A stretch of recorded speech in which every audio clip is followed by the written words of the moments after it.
কেউ কাতরাচ্ছেন তীব্র যন্ত্রণায়, কারো অবস্থা আশঙ্কাজনক। কোটা আন্দোলন ঘিরে সাম্প্রতিক সহিংসতায় আহত হয়ে শত শত মানুষ ভর্তি হয়েছেন হাসপাতালে। আহতদের শারীরিক অবস্থা আর চিকিৎসার খোঁজ খবর নিতে শুক্রবার বিকেলে ঢাকা মেডিকেল কলেজ হাসপাতালে যান প্রধানমন্ত্রী শেখ হাসিনা। সরকার প্রধানকে কাছে পেয়ে নিদারুণ নির্মমতার বর্ণনা দিতে গিয়ে কান্নায় ভেঙে পড়েন আহত ও তাদের স্বজনরা। মমতার পরশ বুলিয়ে আবেগ আপ্লুত শেখ হাসিনাও আশ্বাস দেন নিরুপায় এসব মানুষের পাশে থাকার। পরে গণমাধ্যমের মুখোমুখি হয়ে প্রধানমন্ত্রী জানান, দলমতের ঊর্ধ্বে কেবল আহতদের চিকিৎসাই নয়, পরবর্তীতে কর্মসংস্থানেরও ভার নেবে সরকার।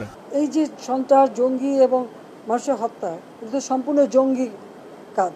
চিকিৎসার যেখানে মানুষের সেবা, সেখানেও আঘাত হানা, এর থেকে জঘন্য কাজ আর কিছু হয় না। চিকিৎসার জন্য যা যা প্রয়োজন